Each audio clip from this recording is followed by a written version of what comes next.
Hola amigo de Perú 21, yo soy Mijail Palacios y hoy voy a conversar con el escritor Gustavo Rodríguez que acaba de publicar su nueva novela, Mamita. Y nada, nos ha recibido en su casa y vamos a conversar probablemente no de una mamita sino de varias. Así que Gustavo, tu madre sabe que salió el libro, lo leyó, lo ha ido leyendo por partes, le ha ido contando.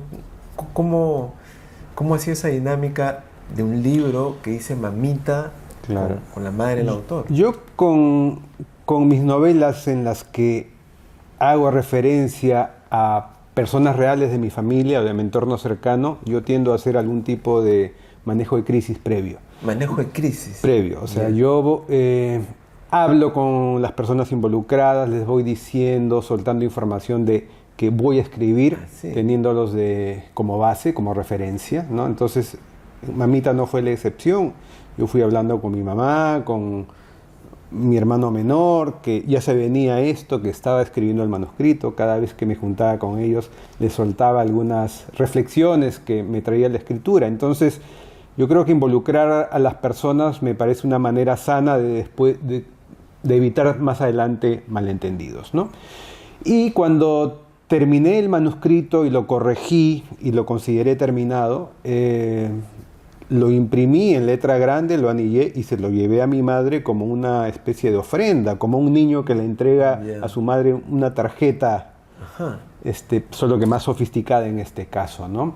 Y la leyó con mucha avidez y Cuando llegaste, abriste la puerta de su casa, entraste o tocaste, ella lo recibió y ya sabía que le ibas a entregar eso, o fue una sorpresa. no sabía. Entré a su habitación, ella estaba recostada y se lo di en las manos y ¿Qué te se dijo en ese emocionó. momento? Se emocionó, o sea, me dijo, no recuerdo exactamente qué me dijo, o sea, sonrió con sorpresa y ahí te lo dejo para que lo leas, ¿no? Y regresé al poco tiempo y ya se había leído la mitad y me dijo, voy a descansar para agarrar más fuerza y leer la segunda mitad, pero está muy bien, me dijo.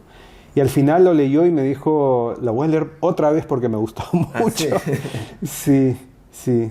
Eso, No te dijo esto, no debiste contar. no, en lo absoluto, no. Ajá. Y ahora que ya tiene la versión impresa, la está leyendo de nuevo. Su tercera lectura probablemente. Sí, y es que está contenta porque ha encontrado cosas de la vida de su padre, a quien ella ha mitificado mucho, ¿no? Cosas que ella no sabía. Claro, Creo que sí, estoy tranquilo desde ese punto de vista. claro, claro. Su padre es un industrial de la selva, ¿correcto? Esto, Sí. para quienes todavía no han leído el libro y sepan por qué el padre, ¿no? Esto. Em, ¿Por qué escribir un libro a tu madre y además llamar al libro Mamita? Ya. Creo que son dos decisiones distintas, Sí. me parece. Bueno, la primera pregunta que me haces tiene dos posibles dimensiones, ¿no? Una es saldar una deuda que yo sentía que tenía con mi mamá. O Ya. sea, ella y su madre, desde que yo era niño, me han repetido esta historia mitificada, nacida en la Amazonía, de cómo mi abuela y mi abuelo se conocieron, cómo mi abuelo era un gran hombre, un hombre gigantesco, mítico, amigo de Julio Verne, de Gustavo Eiffel, probablemente amante de Sarah Bernhardt, padre de más de 14 hijos, regó por ahí. 14 Entonces, hijos en varias mujeres. sí, en varias mujeres. Ajá. Pero con la camada con la panaca oficial, como yo le digo, Yeah. 7. Ya. Eso por un lado, ¿no? La sensación de que siendo yo un escritor y atendiendo a las sutilezas de mi madre, contándome sobre qué debería escribir, digamos, o sea, había una obligación tácita de mi parte, pero por otro lado, ya desde un punto de vista más egoísta que el anterior, está el hecho de que gran parte de mi identidad y de cómo yo me he visto nace de estos relatos que yo he escuchado desde niño. ¿Relatos de parte de quién? De mi abuela primero y de mi madre después. Desde pequeñito, de los 4 años así. Entonces, esta insistencia de estos relatos obviamente hacen parte de lo que yo soy ahora. Y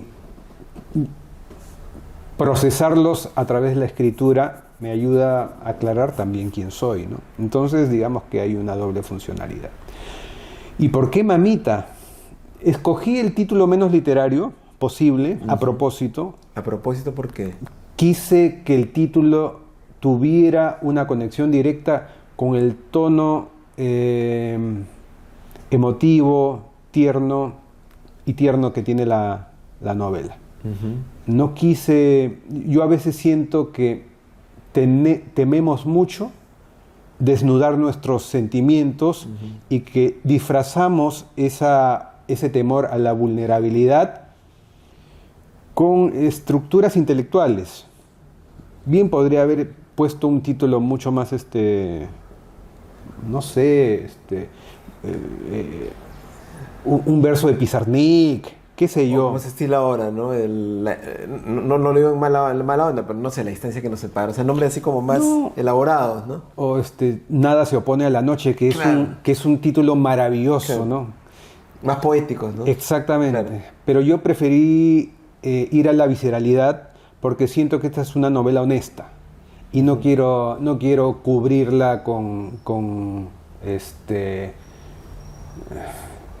no quiero cubrirla con pirotecnia intelectual. Ajá. Al menos no más de la cuenta. Claro. Y en el texto también has cuidado eso, porque cuando uno va leyendo el libro no hay pirotecnia, pero sí hay un... No, ahí sí. Hay un juego ahí constante de referencias y reflexiones. El texto es otra cosa. Una cosa es el título y otra cosa es el texto. Mi texto sí es literario completamente, es la prosa a la que ya he llegado a manejar. Y tiene, sí, obviamente, bastantes referencias literarias. Pero sí, una cosa es el título y otra cosa es... Correcto. La prosa interior. Claro, claro. ¿Cuál es el primer recuerdo de infancia que tienes con tu madre? Uy, qué pregunta esa. Con mi madre exactamente. Mis primeros recuerdos están relacionados a mi padre, pero con mi madre exactamente. Es una buena pregunta, Mijail, nunca me la había hecho. ¿Tú en el jardín, en el colegio, en la casa, en la calle? ¿En Lima, en Quito? No, en Lima, yo pequeño, con ella tratando de cruzar una pista. Sí, y ella dándome la mano, en efecto. Y me acabo de acordar, o sea, tengo la imagen a ras de asfalto, digamos, ¿no? Entonces, por el ángulo sé que no estoy mintiendo, ¿no? Y después recuerdo que mi madre me decía que yo a veces me la daba de agrandado y quería soltarme de su mano para demostrarle que yo podía solo, ¿no? Pero ese es un añadido posterior, sí. Claro. ¿Qué pista era? ¿Te acuerdas el lugar? No sé cuál. Pero tiene que haber sido en Lima, porque yo nací aquí en Lima. ¿Y tenías una relación típica de hijo-madre o más bien tú eras un poco más distante? Se dice que los varones son más apegados a la madre. ¿Había esa relación bien...? No, yo no era muy... En mis primeros años yo no me siento muy unido a mi mamá. ¿Por qué? Porque ella trabajaba con mi papá, se ausentaba de la casa para trabajar. ¿En qué trabajaba en ese momento? Ayudaba a mi padre en la farmacia que mi padre tenía. Ya. Yo me sentí en mis inicios más unido a mi abuela, porque mi abuela nos cuidaba, a su mamá. Ya. A quien hago referencia en la novela, ¿no? Ella fue la que empezó a contarme estas historias de la Amazonía, en la época del caucho, posterior a ella. Y después mi relación con mi madre se ha ido haciendo más cercana ya después de mi adolescencia, a partir de mis 20 y pico años. Sí. Se podría decir entonces que la abuela las primeras lecturas de manera genérica fueron con la abuela, las lecturas que ella te narraba oralmente y tal vez lecturas escritas, no lo sé. No, sí, totalmente. O sea, mi abuela Clotilde fue la primera persona que me narraba historias mientras mirábamos el techo. Los apagones de esa época para mí eran una fiesta porque hacían que todo se imaginara de forma más nítida. Y recuerdo que la primera... Yo siempre digo, ¿no?, que he usado la escritura, siempre uso la escritura porque soy mejor comunicándome a través de la palabra escrita que oral. Que para compartir mis sentimientos, yo siempre he usado la palabra escrita antes que la oral. Y mi primer recuerdo de haber compartido un sentimiento pudorosamente con alguien fue con mi abuela, cuando yo me acuerdo haberle escrito una notita pidiéndole perdón, con mi caligrafía pues infantil, ¿no? Con ¿Qué edad tendrías más o menos? 6 años, ya sabía escribir. ¿Y por qué le pedías perdón? No lo sé, pero algo debo haber hecho, pero me acuerdo claramente de mi mano diciéndole perdón a abuelita o algo así, ni siquiera estaba bien escrito. Ya. Y entregándoselo porque yo no era capaz de decírselo verbalmente. ¿Se lo diste, lo dejaste en algún lugar para que ella lo agarre o se lo diste? Sí, se lo dejé en un lugar, como años después hice con las cartas que deslizaba debajo de las chicas que me gustaban. O sea, hay una conexión ahí con la manera en que he aprendido, ¿no?, a relacionarme con los demás a través de la escritura. Perdón. ¿Y tu abuela te dijo algo esa vez que No recuerdo nada ¿No más. recuerdas? No recuerdo nada más. Y después no lo hablaron, no. ¿Ella hasta qué edad estuvo contigo? Hasta mis 16 años. 16 años. Uh-huh. O sea, coincide con esta relación ya con tu madre casi 16 o posterior a los 16 y que tu abuela fallece, ¿no? O sea, es como que tu madre de alguna manera toma la posta. Hay una especie de traspaso de testigo que fue en realidad que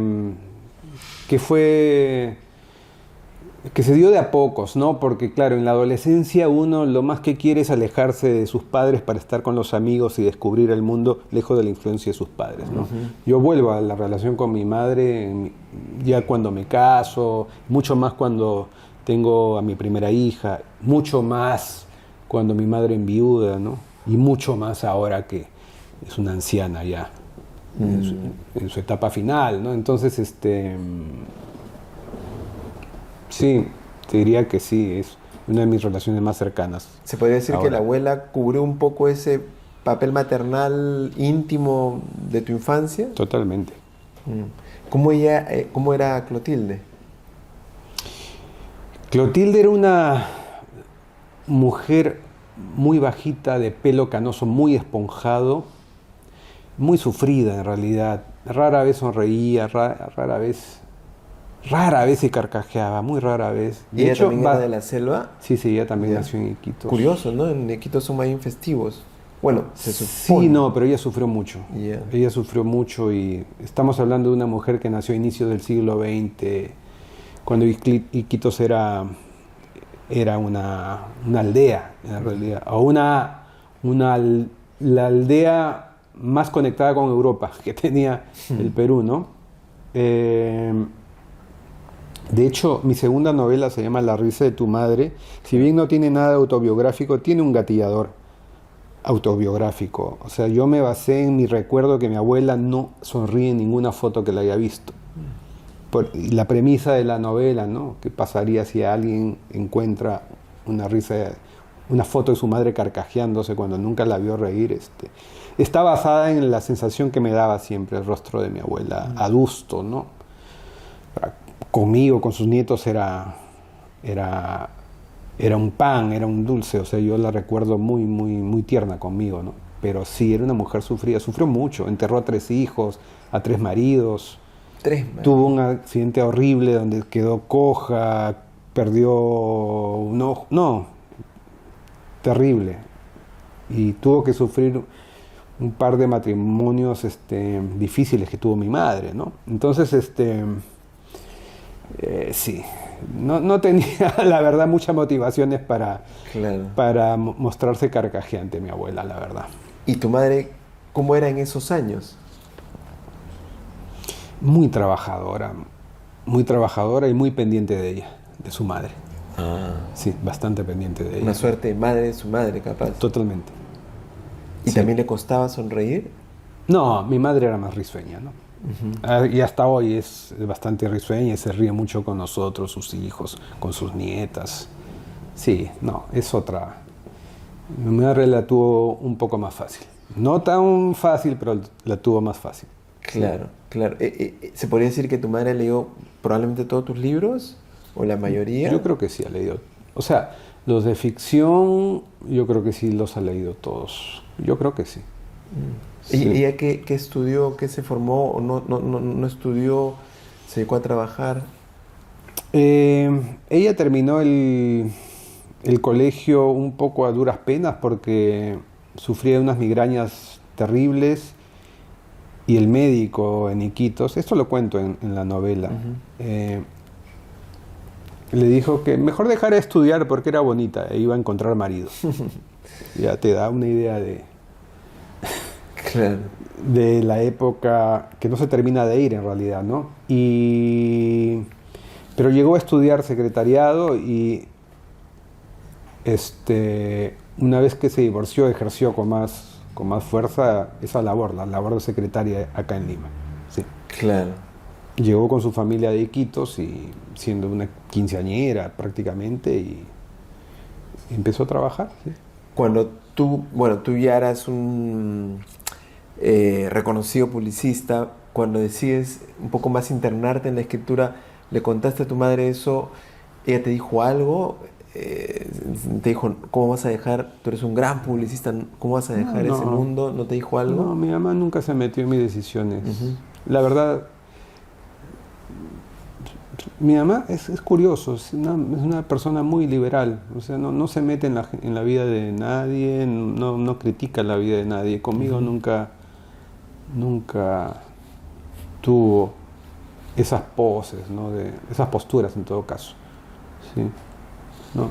Además, mi paso de la publicidad como fuente de ingreso a la literatura como fuente de ingreso ha sido bastante gradual. Yo lo he sabido manejar, entonces no era como para escandalizarse, ¿no? No era el hijo que a los 20 años decía, madre, voy a dejar mi empleo y voy a encerrarme a escribir. No fue así. ¿Ella te dice algo de que eres escritor, como si reconociera que hay un valor particular en eso, o no te dice nada al respecto? No, son más los gestos los que hablan por ella, ¿no? ¿Qué gestos? Los gestos, o sea, la manera en que sonríe cuando me dice que todas sus amigas le han dicho que están leyendo mi último libro y ella se pone muy orgullosa, ¿no? O sea, me lo comenta con orgullo, ¿no? Claro, sí. Claro. ¿De algún libro renegó? ¿De algún libro tuyo dijo, no me gustó, esto no debiste hacer? Sí, de alguno me ha dicho, Gustavo, estas cosas que pones. Pero no me acuerdo exactamente de cuál. No me acuerdo bien exactamente de cuál. Sí, pero alguna vez sí. Tengo la impresión de un gesto suyo, así recriminándome, como diciendo, ya, ¿qué voy a hacer?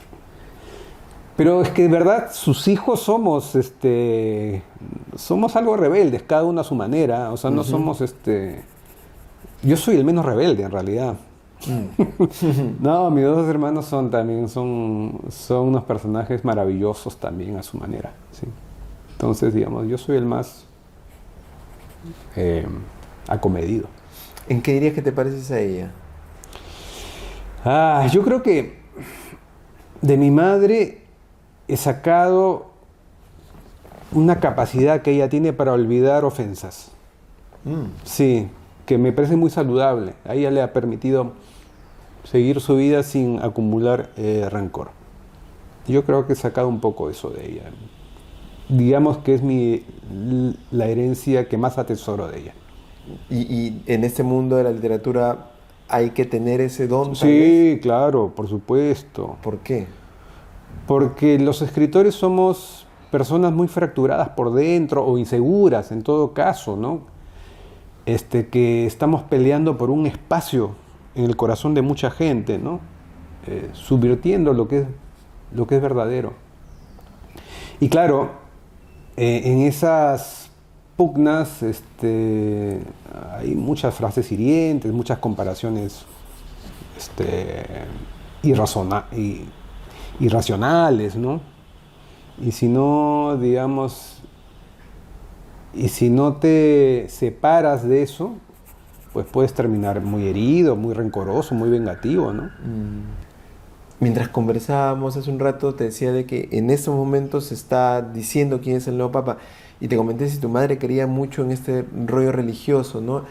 Y me pareció interesante que me contaste que ella más bien creía en muchas cosas. ¿En qué cree ella? ¿En qué tantas cosas cree ella? Uy, no, mi mamá es una pan creyente. O sea, puede creer en Jehová por un rato, en ese relato, y luego en el Tuncha y el Chuyachaki, y en los espectros del pasado, y en ¿no? en las apariciones de sus familiares fallecidos. Ujú.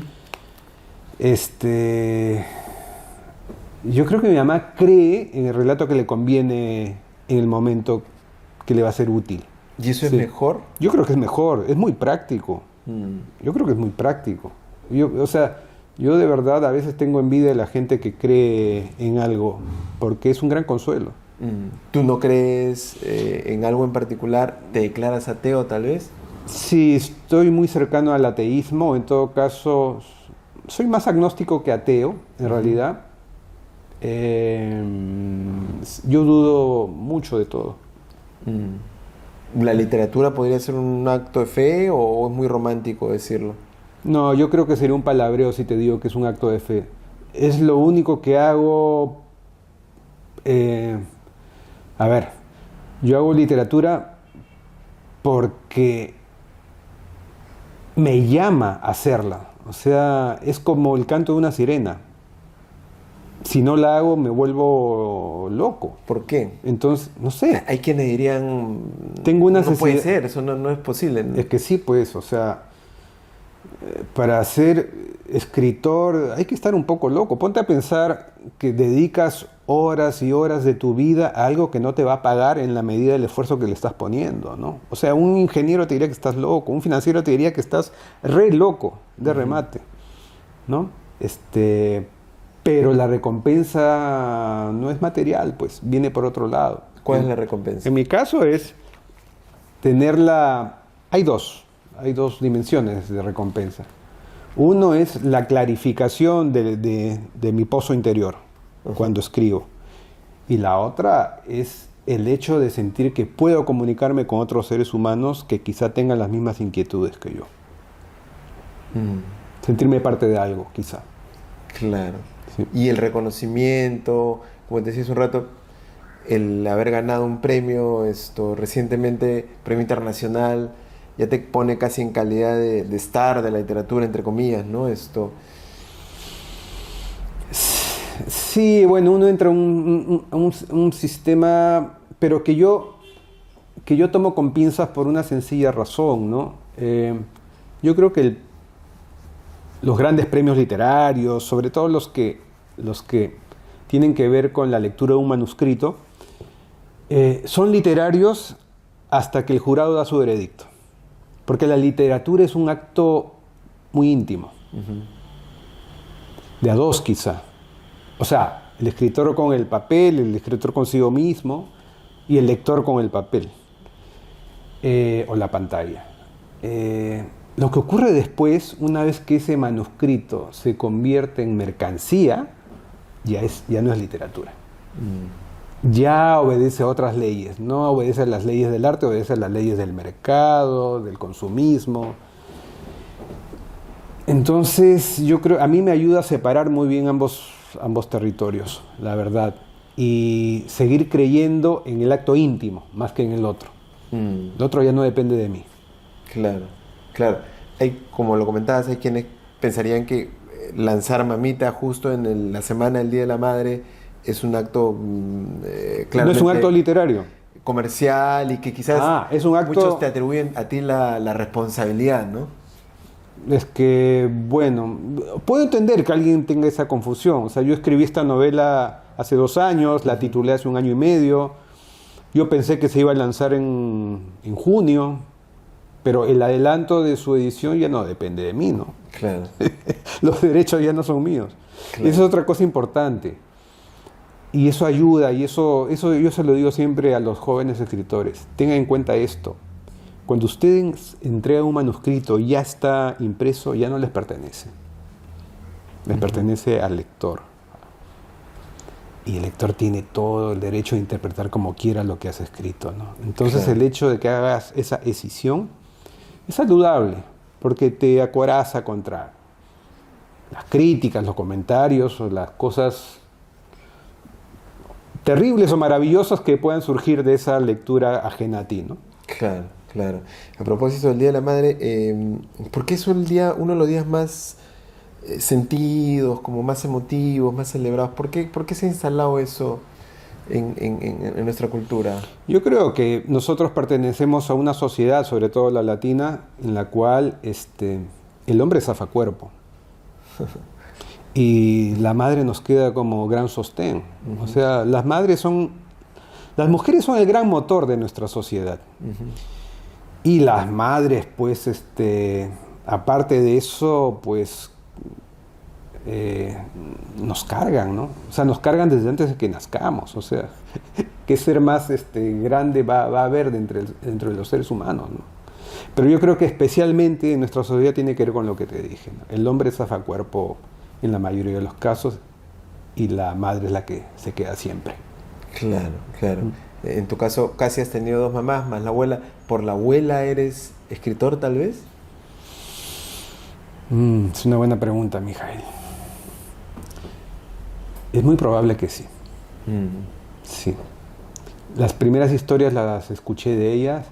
La primera vez que yo escribí para que me perdonaran, se lo escribí a ella. ¿Para que te perdonaran de qué? No me acuerdo qué travesura hice, ¿no? Pero se lo escribí a ella. Siempre pides perdón, Gustavo, a la abuela, de ahí cuando hiciste una travesura. Sí, claro. No, sí, yo siempre reconozco mis errores y pido perdón.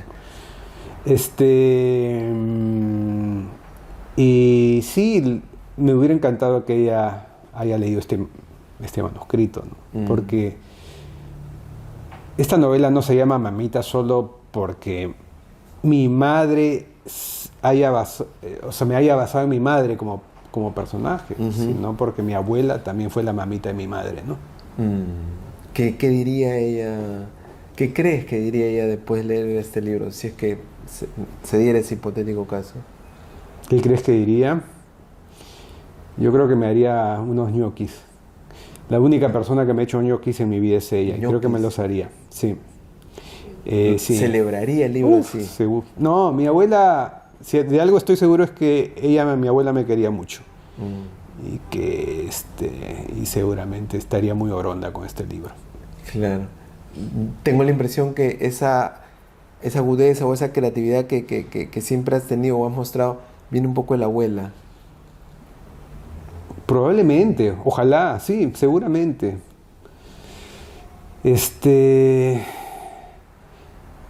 Las mujeres en mi familia han vivido una larga tradición de sobrevivencia, de resiliencia. Ese dar en el blanco, a eso me refería. No lo sé, honestamente. No lo sé. Porque tengo la sensación que las mujeres, en particular de la Amazonía, de la selva, son como avispadas, saben dónde apuntar, dónde darle. Me da esa sensación. Quizá, pero es que en realidad yo creo que el estereotipo que tenemos de la mujer amazónica hoy en día está mediada por la confluencia de mestizaje, cumbia, caos, sobrevivencia que nos llevamos de lo que es Iquitos hoy en día. Pero yo no sé si en los años 30, 40, ¿no? Donde está la vida de mi abuela y de mi madre, eso se ajuste a la idea que tenemos hoy. No lo sé. Claro, sí. claro.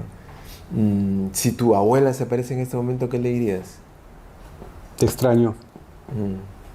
Claro. O te he extrañado, ¿no? Claro. Buenísimo. Eso, Gustavo, gracias por tu tiempo. A ti, Mijail.